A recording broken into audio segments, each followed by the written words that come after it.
ప్రస్తుతం ఉన్న రెవెన్యూ చట్టంలో తప్పొప్పులను సవరించి అన్ని రకాల భూ సమస్యలను పరిష్కరించి నూతన చట్టాన్ని తీసుకువచ్చేందుకు ఉద్దేశించి పైలట్ ప్రాజెక్టు కింద ఎంపిక చేసిన నాగార్జునసాగర్ నియోజకవర్గం తిరుమలగిరి సాగర్ మండలం నెల్లికల్లు గ్రామంలో శనివారం నిర్వహించిన రైతుల ముఖాముఖి కార్యక్రమానికి రాష్ట్ర రెవెన్యూ సమాచార పౌర సంబంధాలు గృహ నిర్మాణ శాఖ మంత్రి పొంగులేటి శ్రీనివాసరెడ్డి ముఖ్య అతిథిగా హాజరై మాట్లాడారు.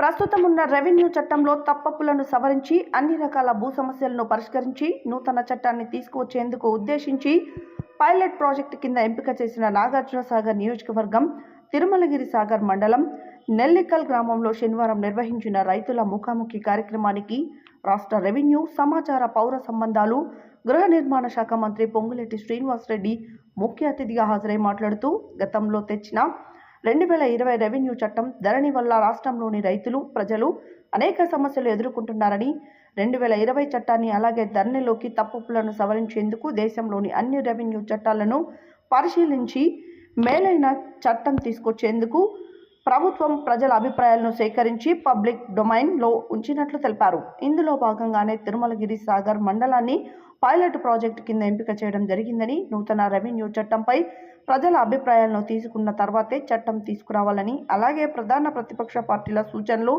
సైతం పరిగణలోకి తీసుకొని అతి కొద్ది రోజుల్లోనే నూతన రెవెన్యూ చట్టాన్ని ప్రజల ముందుకు తీసుకురాబోతున్నామని మంత్రి వెల్లడించారు.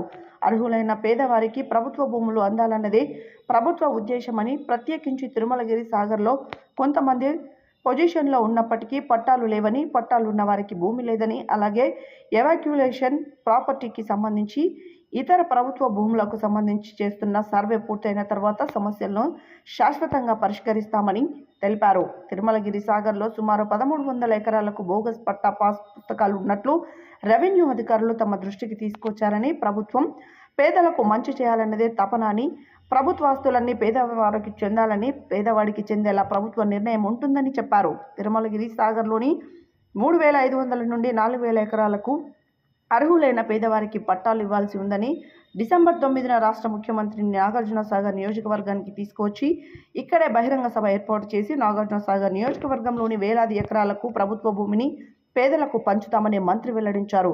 ఈ కార్యక్రమంలో ఎమ్మెల్యేలు, ఎమ్మెల్సీలు, అదనపు collector J Srinivas, Miryalaguda sub collector Narayana Amit, ఇతర అధికారులు, ప్రజాప్రతినిధులు, Haliya market committee chairman Tummalapalli Shekhar Reddy, మాజీ జెడ్పీటీసీ కర్నాటి లింగారెడ్డి, రైతులు తదితరులు పాల్గొన్నారు.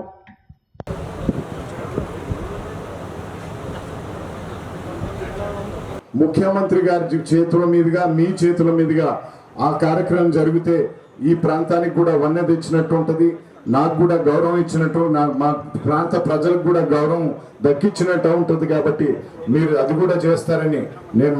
మిగిలిపోయిన కొద్ది మంది ఉన్నారు, ఇంకా ఒక్కొక్క సర్వే నెంబర్లో ఒక 10 మంది 20 ఎకరాలకు 30 ఎకరాలకు సంబంధించి ఉన్నారు సార్. అంత బడుగు బలైన వర్గాలు, ఎస్సీలు, దళితులు ఉన్నారు ఎక్కువగా. దయచేసి వాటి గురించి కూడా మళ్ళొక్కసారి వాటికి సర్వే చేసి న్యాయం జరుగుతుందనేది ఈ రైతులందరూ సంతోషంగా ఉన్నారు సార్. ఎందుకంటే ఈ ధరణి పేరు పెట్టి ఉన్న పేర్లు లేని అన్ని గోల్మాలు చేసి మాకు గందరగోళంగా అయిన పరిస్థితిలో అంటే స్టేట్ లో మొత్తానికి మా తిరుమలగిరి మండలం ఎంచుకొని కృష్ణపట్టి ప్రాంతానికి మా సమస్య పరిష్కరించేందుకు ముందేగా ఇట్లాంటి విషయాలను నేరుగా మీతో కనుక్కోవడానికి ఈరోజు సాగర్ మండలంలోని నెల్లికల్ గ్రామానికి విచ్చేసిన గౌరవనీయులు మన రాష్ట్ర రెవెన్యూ శాఖ మంత్రులు శ్రీ పొంగులేటి శ్రీనివాసరెడ్డి గారికి మాకు పట్టాకు చాలా బాధపడ్డాం. పట్టాలు వచ్చినాయి సార్, చాలా సంతోషం తోటి 6వ యాక్ట్ నూతన చట్టాన్ని ప్రవేశపెట్టడానికి ముందుకు పోతున్నటువంటి క్రమంలో తిరుమలగిరి సాగర్ మండలాన్ని ఒక పైలట్ ప్రాజెక్టుగా ఎంపిక చేసినందుకు నేను గౌరవ రాష్ట్ర రెవెన్యూ శాఖ మంత్రి గారి కృతజ్ఞతలు తెలియజేస్తూ ఈ మండలాన్ని ఇప్పటి వరకు జానారెడ్డి సార్ గారు 2005లో మినిస్టర్ గా ఉన్నప్పుడు అసైన్ కింద చేసి మాకు పట్టాలు ఇచ్చారు, కానీ అధికారులు మాత్రం సరైన రికార్డు నమోదు చేసి మాకు సరైన పట్టా రికార్డు నమోదు చేయలేదు సార్. కానీ ఆ పట్టా మీదనే ఈ పైలట్ ప్రాజెక్ట్గా ఎన్నుకున్నందుకు ప్రభుత్వానికి నేను ధన్యవాదాలు తెలియపరుస్తున్నాను.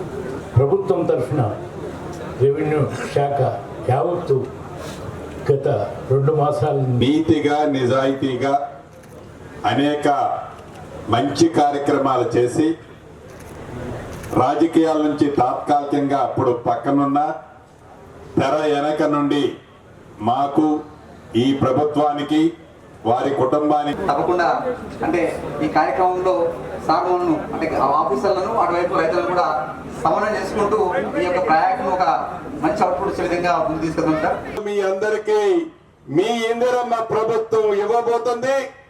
దాంట్లో ఎట్టి అనుమానం లేదు. ప్రధాన ప్రతిపక్షం చెప్పిన ముఖ్య సూచనలు కూడా అవి మంచివైతే తప్పకుండా వాటిని కూడా బేషజాలకి పోకుండా అది ఇందిరమ్మ రాజ్యంతోనే సాధ్యమని మీ అందరి కష్ట ఫలితంగా తెలంగాణ రాష్ట్రంలో ఇందిరమ్మ రాజ్యం వచ్చి 9 నెలలు పూర్తయి ఇంకా 5-6 రోజులైతే 10వ నెలలో 10 నెలలు పూర్తి చేసుకోబోతున్నాం. భూములు పంచడం జరుగుతుందని కూడా ఈ వేదిక ద్వారా తెలియజేస్తున్నాను. అంతేకాదు అనేక వేదికల మీద చెప్పాం.